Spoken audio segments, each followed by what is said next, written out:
Oi, gente. Eu me chamo Camila Camilo e eu estou muito honrada com o convite de estar aqui hoje no Rock in Rio Manorama conversando sobre afeto. Eu tenho 29 anos, sou uma mulher negra brasileira. Meu cabelo é enrolado, mas ele está bem curtinho, então dá para ver poucos cachos. Eu estou vestindo uma blusa estampada meio florida, com umas plantas, e atrás de mim tem uma parede bege com alguns quadrados encaixados. E você, Catarina? Então, olá a todos, eu sou portuguesa, portanto passamos do Brasil para Portugal e para mim é um prazer enorme estar aqui. Eu sou uma mulher branca, de 32 anos, tenho o cabelo encaracolado, assim, ocupa bastante espaço na imagem, uma camisola também estampada, tenho os lábios vermelhos e uns brincos da Frida Kahlo. E atrás de mim está um armário com um espelho, e uma parte assim meia embaciada. E tu, Diogo? Obrigado, Catarina. Olá a todos. Eu, para não ser diferente, quer dizer, sou o único homem na conversa, mas também tenho cabelo encaracolado. Relativamente como Pete. O meu nome é Diogo, tenho 35 anos, sou uma pessoa branca. Tenho uma t-shirt azul vestida, duas tatuagens bem visíveis e estou numa varanda cheia de plantas do Brasil. Uma costela de Adão, uma bananeira, uma costela de Eva. Em todas as plantas que eu consegui arranjar que fossem brasileiras, basicamente plantei-as na varanda e estou muito satisfeito de estar aqui hoje. Camila, é contigo. Obrigada, Diogo. A nossa conversa hoje é uma conversa que eu considero muito importante. A gente vai falar sobre afeto. Apesar de toda a nossa racionalidade, de precisar pensar sobre tudo e colocar as coisas nos devidos lugares, há um tempo eu me faço uma pergunta: quem é digno de afeto? Quem merece ser percebido? A palavra afeto vem do verbo afetar, do se deixar tocar, né? Do se permitir sentir, do se importar, do se implicar com algo. No mundo que a gente está vivendo hoje, tão volátil, em que as coisas mudam a todo momento, com que a gente se importa? Com quem a gente se importa? Será que a gente tem conversas que importam? A gente escuta os outros com o coração, né? Eu gosto de sempre fazer um convite. O convite para a nossa conversa é para ouvir com atenção e falar com intenção. Será que a gente tem feito isso? E aí eu queria ouvir um pouquinho, né? Acho que todo mundo está curioso do Diogo e da Catarina. Como que esse lugar nas nossas diferenças, como que a gente pode perceber e se afetar pelo outro e pelo mundo, mas também convidar o outro a se afetar com a nossa história, a se implicar com a nossa história e olhar para a gente para além do que os olhos podem ver, sabe? Eu fico pensando que nesse mundo em que tudo se resume a um post na rede social, muitas vezes, você é o número de likes que você tem, o tamanho do seu engajamento nas redes sociais. Quantos vazios são criados por causa disso? E como que a gente preenche esses vazios se não com afeto? Então, esse é meu convite para a gente começar essa conversa. E aí, Catarina, como é para você? Então, antes de mais, tudo o que disseste agora remete-me a muita coisa e eu acho que vai ser muito difícil nós falarmos aqui, de tanta coisa que há para falar em torno do afeto. Só contextualizando um bocadinho, eu sou uma mulher cadeirante, portanto eu utilizo cadeira de rodas, não foi desde sempre assim, e já vos vou explicar porque é que estou a dizer isto. Eu só estou na cadeira de rodas desde há 5 anos atrás e, portanto, não fui sempre uma pessoa com deficiência. E esta questão do afeto, do quem é que merece o afeto, a mim toca-me muito particularmente agora, que antes era uma pessoa sem deficiência e agora sou uma pessoa com deficiência. E eu percebo claramente a diferença de como a sociedade me transmite esse afeto. E isso é muito importante trazer aqui, também ligando ao que tu disseste, Camila, de ouvir com atenção. Eu digo muito isto nas minhas redes sociais, que nós vivemos todos na nossa realidade, no nosso nicho. Eu, quando era uma pessoa sem deficiência, se calhar não transmitia o meu afeto. E o afeto que eu digo é mesmo essa escuta ativa de me engajar em outras realidades. e eu não transmitia esse meu afeto a pessoas com deficiência, porque não era a minha realidade. Eu não contactava com essa realidade. Mas porquê que não sendo a minha realidade, eu não posso trazer essa realidade para a minha? Porque agora o que eu faço na minha vida, não é? Enquanto pessoa com deficiência, é trazer diferentes pessoas para a minha realidade. Porque eu acho que isso também é o afeto. É nós, não necessariamente. Eu, por exemplo, sou uma mulher branca, mas eu quero ouvir-te, Camila, enquanto mulher negra, a falar da tua realidade. E eu não vou falar por ti, eu não vou lutar por ti, eu vou lutar ao teu lado, como eu quero que uma pessoa sem deficiência lute ao lado das pessoas com deficiência contra, por exemplo, o capacitismo. E eu acho que isto é o afeto. É nós não necessariamente ser a nossa realidade, tu não precisas de ser uma pessoa com deficiência para te deixares afetar pelo que me afeta, não é? Pelo que me discrimina, pelo que me diminui. E isto é uma realidade muito presente, porque eu fui uma pessoa dentro de uma norma padrão, porque era uma pessoa sem deficiência, branca, cisgênera, heterossexual, etc. E hoje em dia sou uma pessoa com deficiência, que sei que estou fora dessa normalidade e desse padrão. E portanto eu sei que esta diferença da afetividade da sociedade para comigo é real. E acho, e vou-me já calar para passar a palavra ao Diogo, acho que no meu caso, no caso das pessoas com deficiência, aliás, não é no meu caso, no caso de todas as minorias que muitas vezes carecem de afeto, a meu ver, eu acho que o melhor que podem fazer sempre é ouvir-nos. É não achar que nós estamos a ser mimizentos, que estamos a ser chatos, que estamos a ser implicativos. Não. Nós estamos a ganhar voz. E por isso é que vocês estão a ouvir mais de nós, não é? Minorias. E eu acho que essa escuta ativa, essa escuta atenta e essa fala intencional é muito importante.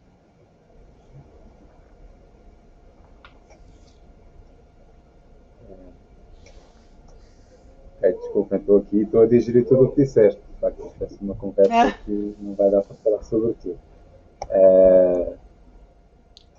Mas obrigado por partilhares também um bocadinho da tua experiência. Acho que é altamente importante. Bem, o que é que eu posso dizer no que toca à questão do afeto e porque é que é difícil? Bem, em primeiro lugar, é difícil. Aliás, o afeto é uma coisa que nós estamos habituados a sentir de uma forma muito espontânea, muito natural, não é? Quer dizer, o afeto entre uma mãe e um filho, um pai e uma filha, e vice-versa, é uma coisa que surge por todo o desenvolvimento e por teorias de pertença, etc. É uma coisa que surge naturalmente. Esse vínculo surge muito naturalmente. E isto, obviamente, leva a alguma dificuldade, que é nós temos daquilo que é o afeto. O afeto é, obviamente, uma resposta emocional, mas nós não somos ensinados a lidar com essa parte emocional. Isso é muito verdade, aliás. Se vocês já tiveram alguma vez ouviram falar de inteligência emocional, quando se fala disto, quase que a ideia base é eu controlar as minhas emoções. E ao dizermos isto é como se eu tivesse que sobrepor o racional ao emocional, que é não deixar que as minhas emoções me controlem. E obviamente que há aqui logo uma barreira, que é como se o racional fosse melhor do que o emocional, sem nós percebermos que o emocional é uma coisa muito pura. Mas o facto de ser tão pura não quer dizer que ela não possa ser trabalhada, e foi aí que vocês tocaram em pontos, já as duas, muito interessantes. E a primeira é que, de facto, para haver um afeto e esta simpatia, ou esta empatia com, no caso da Catarina, com uma pessoa cadeirante, que ela disse que não era o caso dela, não tinha essa relação antes de passar por essa experiência. Isso vem por várias razões, sendo que uma delas é uma falta de informação muito grande por parte, vamos dizer, da maioria. Eu não tenho contacto, ou muito contacto, com pessoas com deficiências para poder desenvolver uma relação afetiva profunda. Porque simplesmente não sei. E mesmo quando vejo, a situação é tão fora do normal que nós não sabemos como é que nos devemos posicionar para com essas pessoas. O que é que podemos dizer, o que é que não podemos dizer, se vamos ofender, se não vamos ofender, se a pessoa se vai sentir bem porque eu ofereço ajuda ou se vai sentir ofendida porque eu estou a tratá-la como uma coitadinha. Então o que é que nós fazemos, quem não está a passar por isso? na dúvida é melhor não fazer nada. Retrai-se, claro.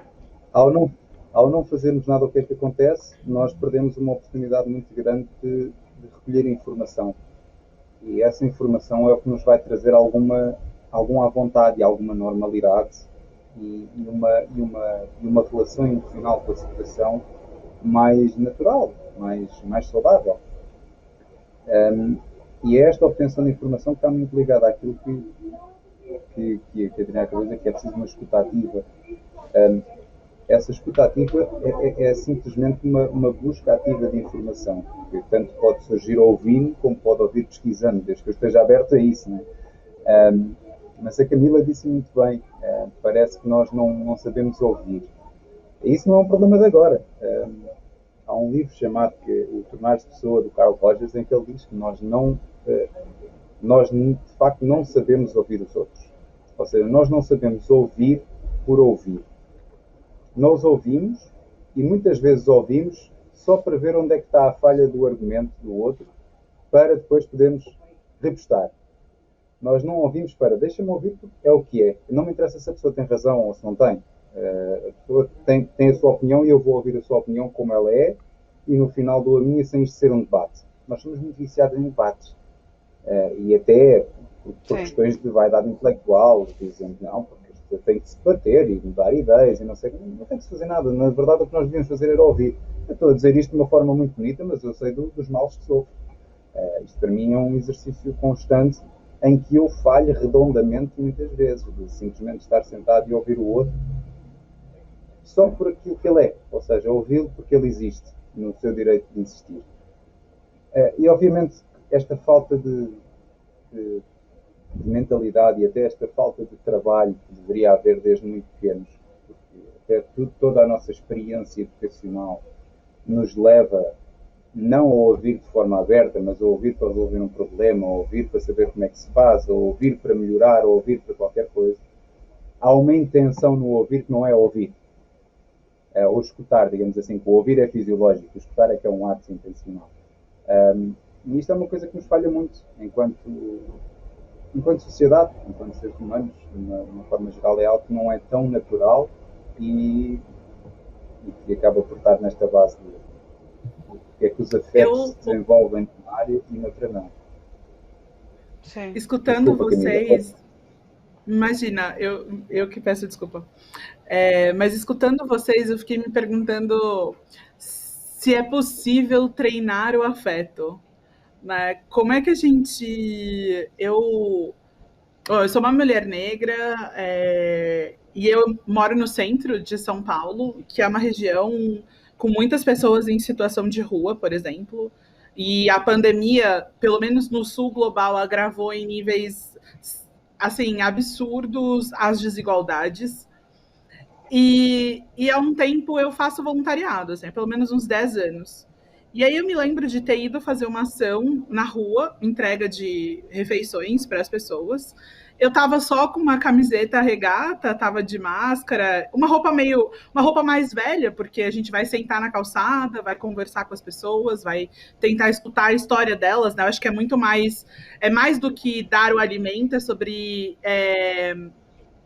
dar tempo, né, e tempo de qualidade com as pessoas, e acho que isso faz mais diferença. E eu fui abordada por pelo menos uns outros 6 voluntários brancos, perguntando se eu queria comer. E eu era voluntária também. E aí eu, olhei assim para aquelas pessoas, só que eu não tava com uma camiseta me identificando como voluntária e tal. Mas, no subconsciente de todo mundo, tá condicionado que pessoas negras estão em situação de rua. Então, já que eu estou ali conversando com outras pessoas, então eu também estou em situação de rua. E aí, mas será que a gente consegue treinar o afeto para destruir esses vieses inconscientes, esses bias? O nosso afeto, ele está condicionado a só o ambiente em que a gente cresceu? Né?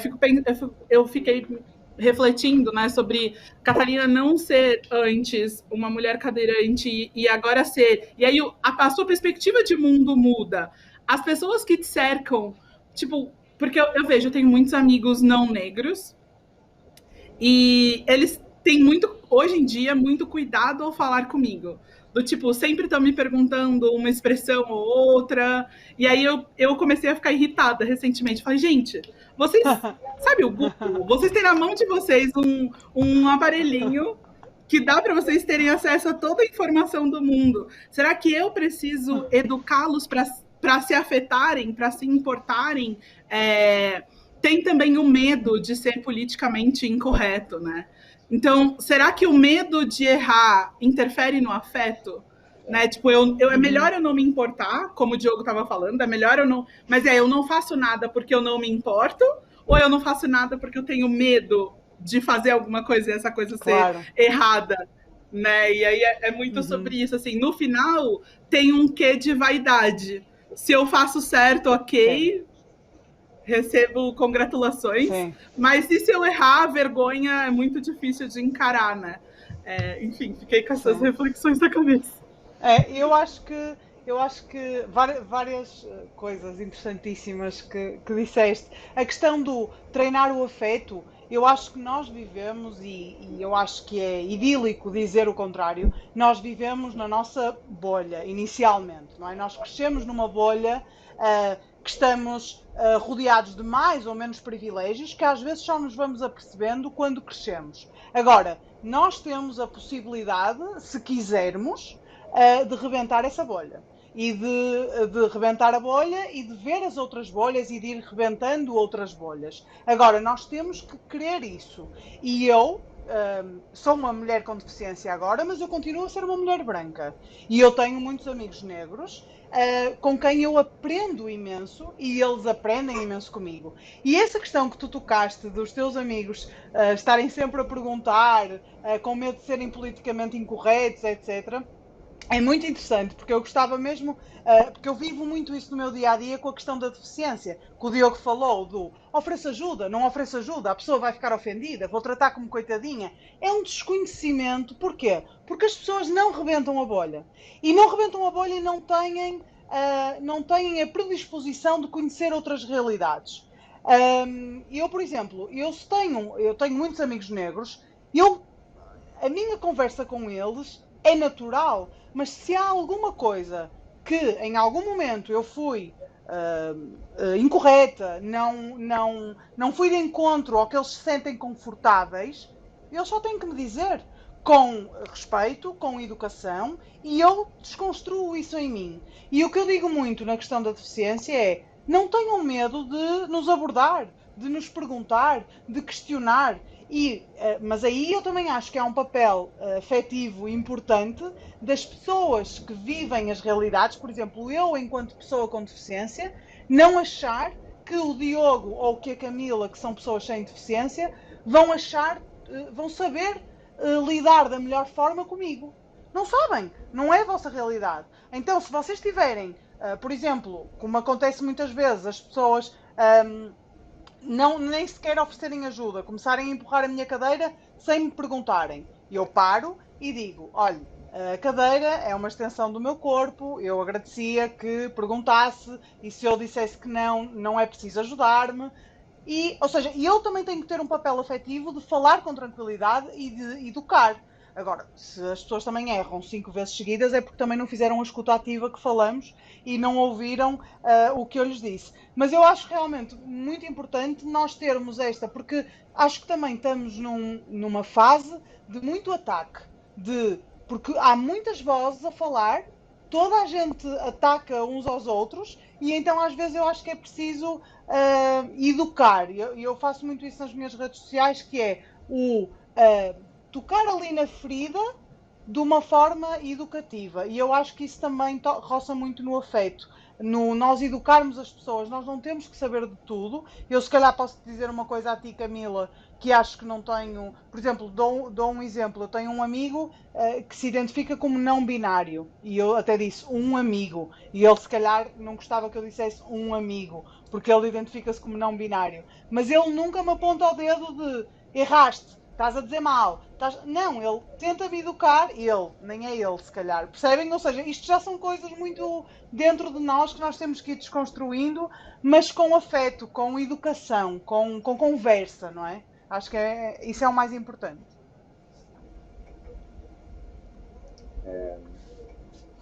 Eu acho que é importante fazer uma distinção, Camila, naquilo que tu referiste, que é o afeto é, acima de tudo, uma experiência emocional. Aquilo que passa cá para fora é comportamental. Portanto, eu posso não conseguir adequar a melhor resposta ao meu afeto, mas a melhor resposta depende, como a Catarina estava a dizer, da própria pessoa que é alvo do meu comportamento. E, portanto, e aqui esta questão do afeto e da empatia, como é que nós nos posicionamos, depende muito, obviamente, de quem está a passar por uma experiência mais pejorativa ou de uma minoria, não é? Porque a Catarina é uma pessoa que aparentemente olha para a sua situação, ela que não era cadeirante e passou a ser, olha para a situação como uma oportunidade em muitas situações, percebe a dificuldade porque ela própria diz, eu antes não tinha essa relação, e portanto consegue compreender, ou pelo menos compreende um pouco melhor as pessoas que têm essa dificuldade ou se tentam posicionar. E ela própria assume um papel educativo. A cadeira é uma extensão do meu corpo.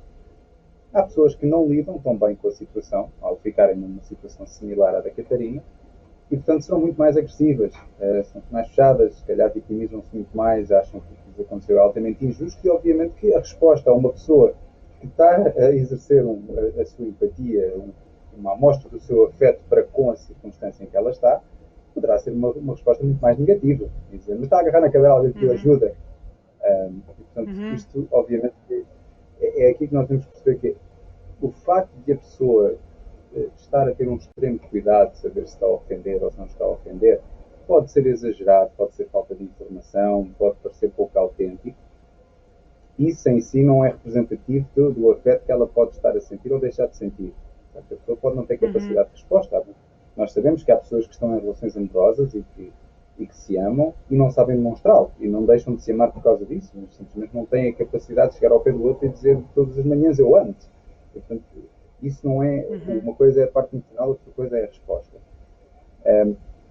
Agora, de facto, para nós atingirmos um nível em que o afeto flui de uma forma mais livre, digamos assim, menos preconceituosa, menos julgativa entre nós temos que entender que é um esforço de parte a parte.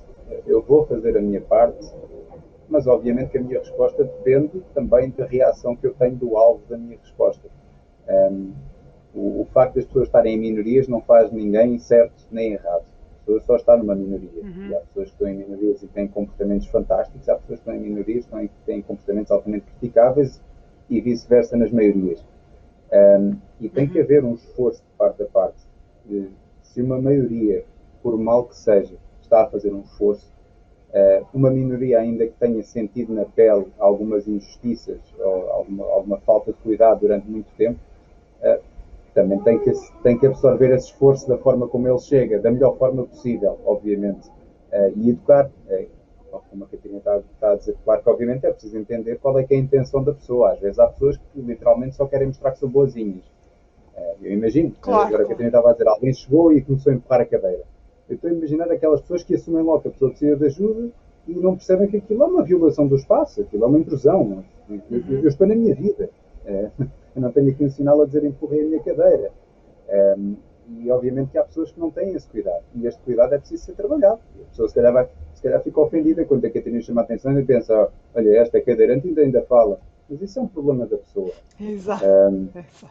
Isso é um problema do outro, mas nós temos que absorver da forma que conseguimos absorver as respostas, e lá está, da mesma forma que a Catarina faz um esforço para perceber que a pessoa se calhar não tem noção. Eu, da minha parte, tenho que perceber que se calhar aquilo não é efetivo, de facto a pessoa está no seu espaço, eu entendi mal, e se este esforço não for mútuo, não chegamos lá. Sim, não Sim, vai eu funcionar. acho interessante. Desculpa, Camila, só dizendo uma questão, como tu estavas a falar de estares na rua e teres sido confundida com um morador de rua. O que eu acho, imagina que era eu que te confundia com um morador de rua. O que eu acho importante aqui é que tu depois de me dizeres que não, que és uma voluntária, que não estás na rua, e eu ir para casa e pensar o que é que me fez chegar a essa conclusão. Porque eu acho que nós todos somos passíveis de errar, não é? Nós todos somos, em algum momento, e eu digo, em algum momento eu fui capacitista, e eu sou capacitista, e eu já fui racista, e eu já fui xenófoba, ou seja, porque estou inserida numa sociedade assim. Agora, eu acho que o interessante é eu, se te tivesse dito isso, Camila, hum, ir para casa a pensar, porque é que eu tive este pensamento? Como é que eu o posso desconstruir, não é? Eu acho que isso também é interessante dizer que não é só apontar o dedo, esta desconstrução é importante.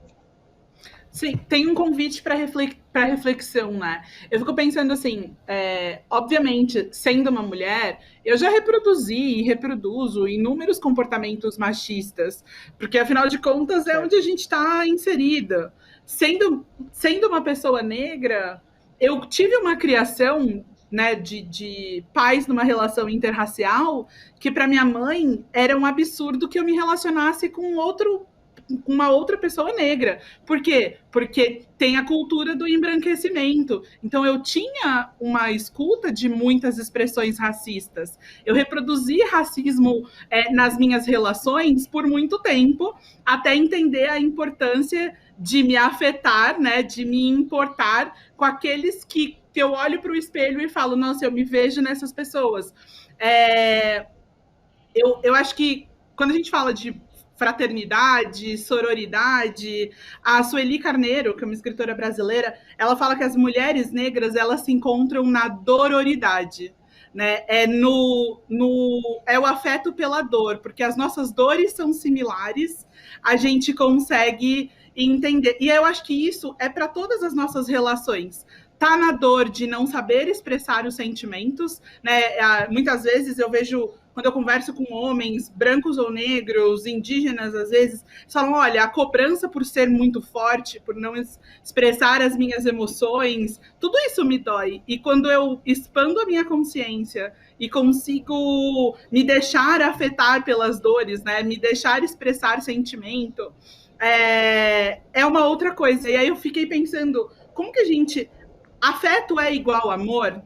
O afeto é uma expressão do amor? Aqui eu só tô lançando perguntas, olha, vai para minha terapia também, porque não tenho resposta para todas elas. mas é muito sobre isso, né? Tipo, o afeto é uma faceta desse porque eu amo, eu me importo, ou é porque eu me importo, eu amo? Sim. E aí o afeto é uma forma de demonstrar. Mas tem muitas formas de se afetar, né? Eu fico pensando assim, eu me afeto com as injustiças, mas, por exemplo, eu me afeto quando eu tô sozinha comigo mesma, lendo um livro, e aquela é uma história fictícia, mas eu me deixei tocar por ela, eu me deixei...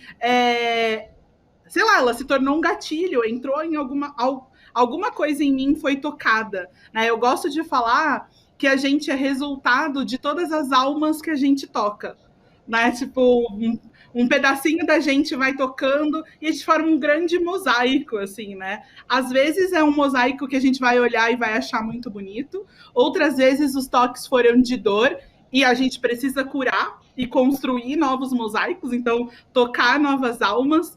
E como, né, tipo, para mim é difícil construir essas relações, mas aí no lugar das relações eu até queria ouvir um pouco de vocês, vou absorver como um conselho, assim, como me afetar mais positivamente nas relações e não deixar só que as minhas feridas dominem, sabe? Porque eu vejo que muitas das respostas mais incisivas ou violentas vem porque a gente não olhou para as nossas feridas e não deixaram as feridas relacionais e as da alma serem curadas. E aí a gente só se importa com aquilo que é negativo, então a gente quer brigar, né? Então, como é que muda essa chavinha?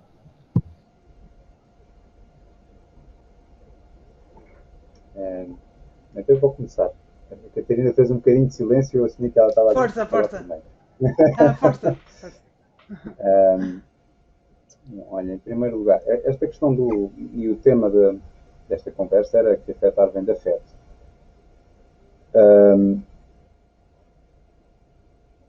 Para nós o afeto que nós temos, aliás, lançaste qual é que vem primeiro, não é? Parece aquela questão do se vem o ovo, se vem a galinha.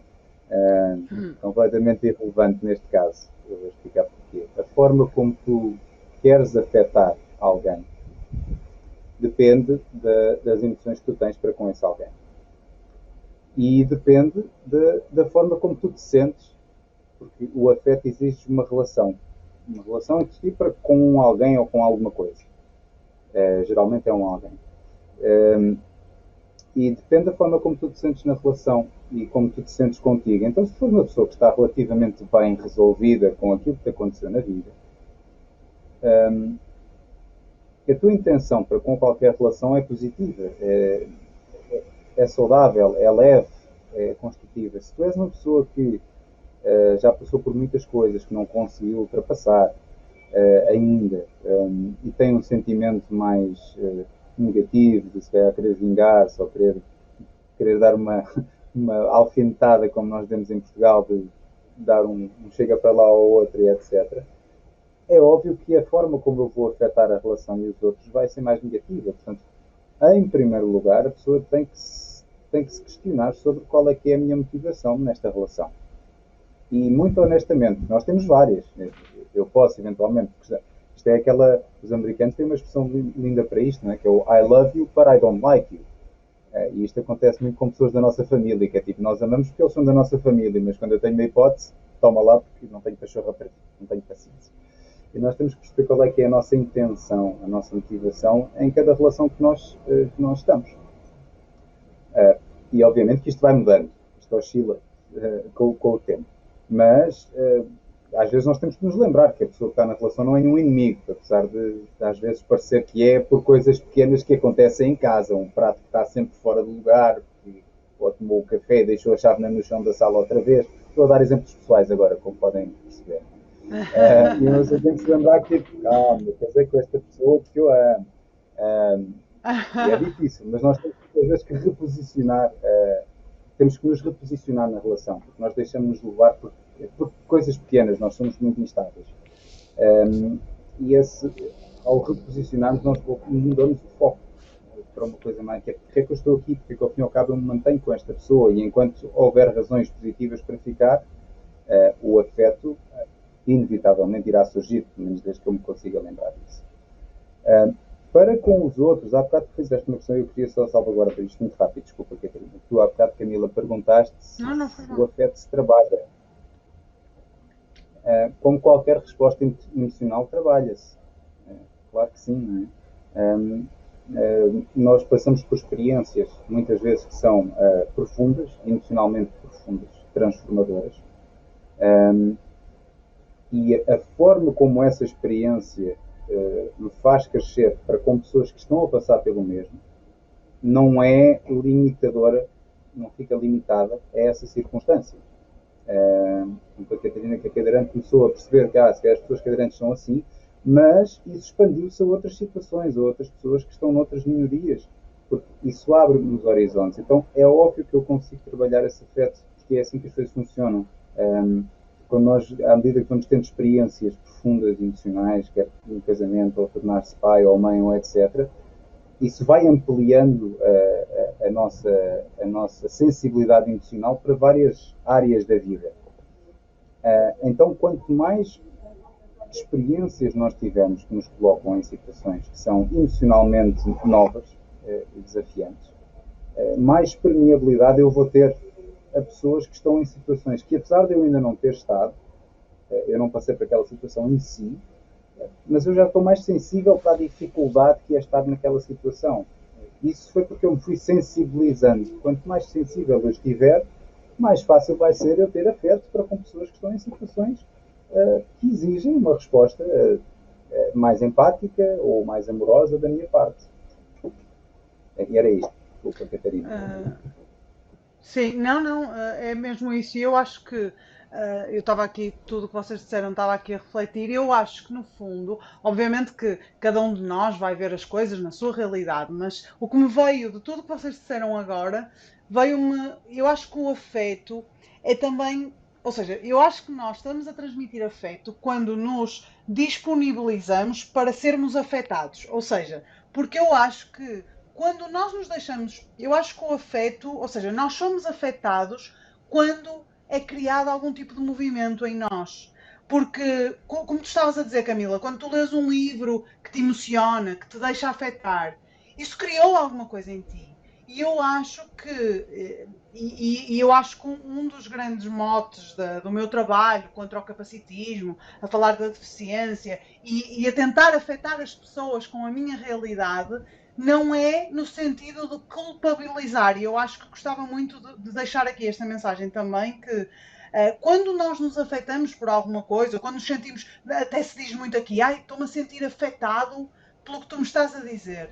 O que eu te estou a dizer não é no sentido de te culpabilizar, é no sentido de te responsabilizar. A partir do momento que nós tomamos consciência de uma realidade que não necessariamente é nossa, ou seja, afetamos-nos por essa realidade, eu gostava que as pessoas tirassem este peso de isto está-me a afetar porque eu estou a sentir uma culpa. Não, não é culpa. É responsabilidade. É agora que tomaste a consciência da realidade do outro, estás mais consciente dos teus privilégios e estás em posição de criar um movimento no sentido de mudar o teu comportamento e de te responsabilizares por ele. E eu acho que isto, no fundo, é nós afetarmos-nos uns pelos outros e depois o transmitir o afeto é responsabilizar-nos pelas nossas atitudes e podermos criar. Eu gosto muito desta sensação de. Quando eu falo em situações desconfortáveis que se passam comigo, das pessoas lá está, ficarem afetadas, ficarem ali tocadas, mas esta criação de movimento, parece que os cérebros começam a funcionar no sentido de desconstruir padrões e pensamentos que estão tão enraizados em nós, como o capacitismo, o racismo, a xenofobia, etc. E a partir daí, sem culpas, nós somos todos seres humanos, somos passíveis de errar, mas com responsabilidade. E a partir daí, tomar as ações para que possamos ser melhores e mais evoluídos, não é? Com certeza. Eu não sei. Eu penso que é sobre estar disponível, né? É sobre se dispor, inclusive diante do que é desconfortável, assim. Porque eu penso que, até para mim, assim, muitas vezes eu vou ser lida, como aquela pessoa que na jornada do herói tem uma história de superação e não sei o quê. E aí, o que eu digo para mim mesma é que eu não quero ser definida por aquilo que eu vivi, mas eu quero escolher as minhas narrativas, né? E, inclusive, para que, ao colocar a minha narrativa no mundo, eu também permita que as pessoas conheçam não aquilo que eu gostaria que elas conhecessem. E se elas se mostrarem dignas de mergulhar em mim, né? Tipo, de se aproximarem mais e de compartilharem aquilo que eu tenho de mais precioso, então eu divido essas outras facetas da minha existência com essa pessoa. Mas para o mundo é sobre abrir os olhos mesmo. Eu fui fotógrafa por uns anos e o meu mentor, ele dizia assim, tudo depende de você dedicar o olhar. E aí eu acho que é sobre isso, é sobre a gente dedicar o olhar, a escuta, o sentir, o tocar, né? É sobre a gente conseguir olhar nos olhos das pessoas quando a gente passa na rua. Eu queria até propor essa experiência para vocês que estão assistindo a gente. Se vocês andarem pela rua, tentem olhar nos olhos das pessoas que vocês cruzarem o caminho. E depois reflitam sobre essa experiência. Eu não tenho dúvidas de que só o fato de você conseguir olhar no olho de alguém já muda completamente a sua capacidade de se afetar ou não por aquela pessoa, por aquela sensação. Claro, sem dúvida. E essa questão do olhar é muito importante, porque de certeza que sentes também, mas ou que se calhar já sentiram na vossa vida, eu sinto muitas vezes que as pessoas acham que estão a ser agradáveis comigo quando dizem olha Catarina, tu és lindíssima, eu nem reparo na tua deficiência. E eu digo, não, repara, olha, ela está aqui, eu não a quero esconder. E se tu olhares para ela, é a forma que eu tenho de garantir que a sociedade vai estar preparada para a receber. Portanto, esse olhar é muito importante. E olhar para o que nos destabiliza, para o que nos tira da zona de conforto, é também importante. E não tenham medo de questionar, se informarem, de saber mais e de, como tu disseste, Camila, de olhar, ouvir, estar atentos, não é?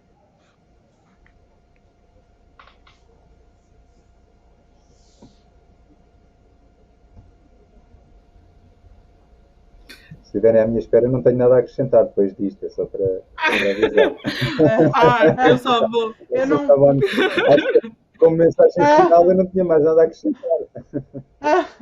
Ai, nossa, eu vou encerrar com uma frase do Saramago que eu amo, que é: se podes olhar, vê, se podes ver, repara. Eu acho que no fim é sobre isso, é sobre a gente reparar na gente e no outro e tomar pra gente aquilo que importa, aquilo que vai fazer da gente ir pro, enfim, pra nossa melhor versão. Acho que é isso. Sem dúvida. Muito bem.